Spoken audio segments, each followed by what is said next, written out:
does an advocate of corporate welfare today compare with, let's say, Mussolini or Hitler of yesteryear? Like, are there any meaningful differences between the two systems? Yeah, there are meaningful differences. Okay. But, these are not the same systems. They have some similarities. Yeah. The German state was strongly supported by major corporate power, though they didn't much like it after it turned out the Nazis had ideas of their own.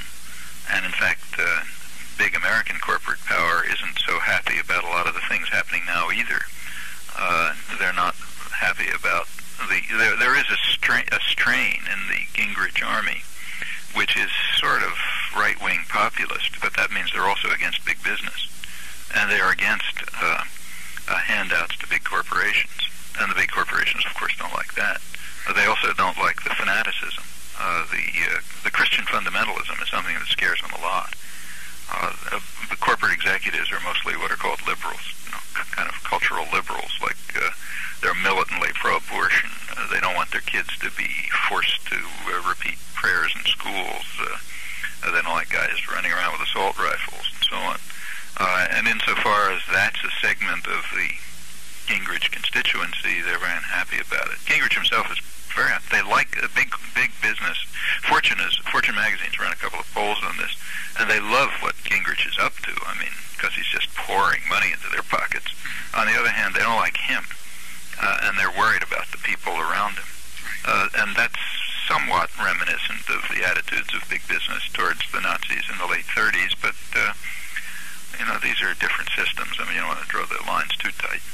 Well, the similarities I was thinking were in the results, especially in the non-Western or non-industrialized countries, that basically a corporate state and a fascist state seem to be searching for Lebensraum and at the expense of many people's lives, and perhaps when you factor global warming and other unsustainable industries into the equation, it could be at the expense of everybody's life.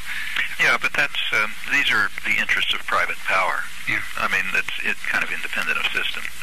I should say that these days, or after the Second World War, people think of fascism as being something that involves gas chambers and death camps and mass slaughter and so on and so forth. But fascism as a socio-political system was pretty much admired in the West. Mussolini, for example, was very popular in the West in the across the spectrum. Left liberals liked him. Franklin Roosevelt called him that admirable Italian gentleman, and in fact the U.S. continued to support him right after the war in Ethiopia. Franco was very popular, Franco-fascism in the West.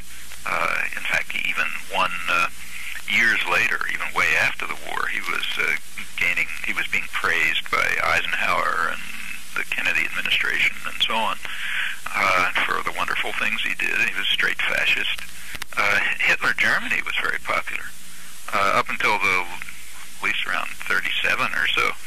The State Department, 1937, the State Department was advocating that we support Hitler as what they called a moderate, standing between the extremes of right and left, and if we don't support Hitler, we might have to worry about the masses rising up, and maybe with the middle classes supporting them and overthrowing the system that we like. There was no great opposition to fascism, and in fact, back in those days, you will find books by very mainstream American political economists, like, say, Robert Brady, a very good political economist at Columbia University, wrote a very interesting book, must have been around, 1943 or so, called Business as a System of Power, in which he simply described similarities among the various state capitalist countries of the world, Germany, Italy, the United States, England, all of which were adopting, as he pointed out, rather adapted to their own conditions and circumstances, but rather similar policies of trying to integrate state power and private power into fascist-like systems with different variants. It became unfashionable to talk like that after the Second World War, but there was a lot to it, and it wasn't considered very strange then. Brady, for example, is pretty mainstream Veblenite economist. Yeah, it's a shame they don't teach that. Teach the connections between our systems and classical fascism in elementary school. Yeah, you can tell it by just looking at investment flows. After Mussolini took over in Italy and destroyed the parliamentary system instantly and instituted terror and destroyed the labor movement and so on, he was the absolute darling of the American business community. Italy, investment started pouring into Italy. I think it received the highest flow of investments probably in Europe in the 1920s. After Hitler took over, the investment flow started to shift to Germany. And in the 30s, Germany received more U.S. investments than any European country outside of England, where, of course, there are historic ties, reflecting general attitudes towards approval of what he was doing. Was there any direct conflicts of interest between, let's say, the advertisers or the ownership of the New York Times and the Washington Post and their ability to, let's say, benefit from a military conflict in the Gulf? Or was it more informal structure of control, let's say, with the Washington press corps being manipulated by the White House or something? Well, that goes into a level of detail which we don't have evidence about. Nobody knows what goes on the inside of private corporations. Right. They don't release documents. No. So we have to speculate. But what's interesting is that this pattern is highly consistent. It's been demonstrated. This is a pretty dramatic case of it, but the pattern itself has been illustrated in case after case. There's thousands of pages of documentation on this. Mm-hmm. So nobody has made an analysis of, let's say, what advertisements appear in the New York Times or the Washington Post, if there's any defense contractors or oil companies? Oh, yeah, you can do that, but it doesn't really tell you much. Like, for example, I wouldn't be at all surprised if the oil companies were in favor of a negotiated settlement. Oh. That's quite possible. Right. These are things that you would know only if you had internal records. And remember, these are private tyrannies. They're not like governments. Governments have secrets, but at least, more or less democratic governments, bits and pieces leak out, and ultimately you get a fair amount of declassification. But you don't get declassification of records from Exxon. These are private tyrannies. These are totalitarian systems. They don't have any public accountability, and they don't tell you anything. That's why the Gingrich Republican types like them so much, because when you talk about the analogy to fascism, mm-hmm. the real analogy is private corporations. Right. Those are totalitarian institutions. Yeah. We don't use the term for them because our ideological system keeps away from economic power and structure. But if we were honest about it, we would point out that these are basically about as close to totalitarian as any institutions humans have devised.